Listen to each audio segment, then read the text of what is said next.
السلام علیکم ورحمۃ اللہ وبرکاتہ۔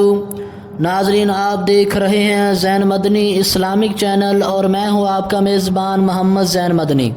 ناظرین، جیسا کہ آپ کو معلوم ہے کہ ہم ریاض الصالحین ریکارڈ کر رہے ہیں۔ آج ہم ریاض الصالحین کی حدیث نمبر 70 ریکارڈ کریں گے۔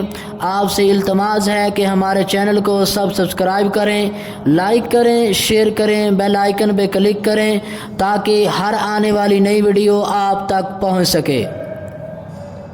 بسم اللہ الرحمن الرحیم۔ ریاض الصالحین جلد اول، باب نمبر 6، باب التقوی، حدیث نمبر 70۔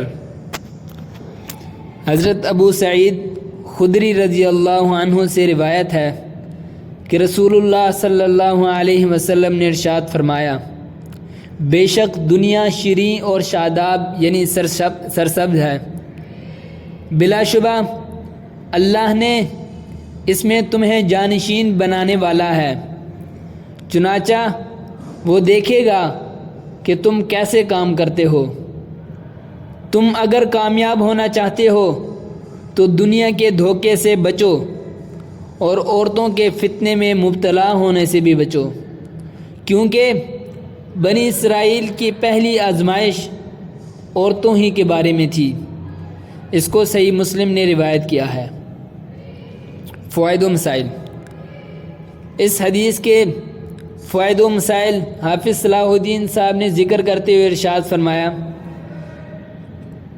کہ جس طرح تر و تازہ پھل ذائقے میں میٹھا اور دیکھنے میں خوش رنگ اور دلوں کو لبھانے والا ہوتا ہے، یہی حال دنیا کے مال و اسباب کا ہے۔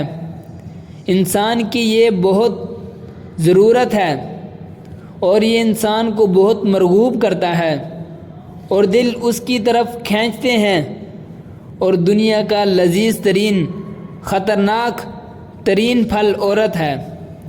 جو شخص احکام شریعت سے بے پرواہ ہو کر دنیا کا طالب اور عورتوں کی طرف مائل ہوگا، سمجھ لو کہ اس کا دین اور ایمان خطرے میں ہے، اور جو شریعت کے دائرے میں رہتے ہوئے ان سے استفادہ کرے گا وہ ان کی حشر سمانیوں اور غارت گری سے محفوظ رہے گا۔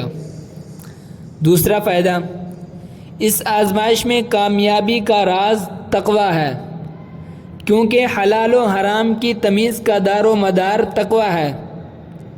اگر دل تقوی اور اللہ کی عظمت و وقار سے خالی ہے تو لا محالہ وہاں پر مال اور دولت گھر کر جائے گی۔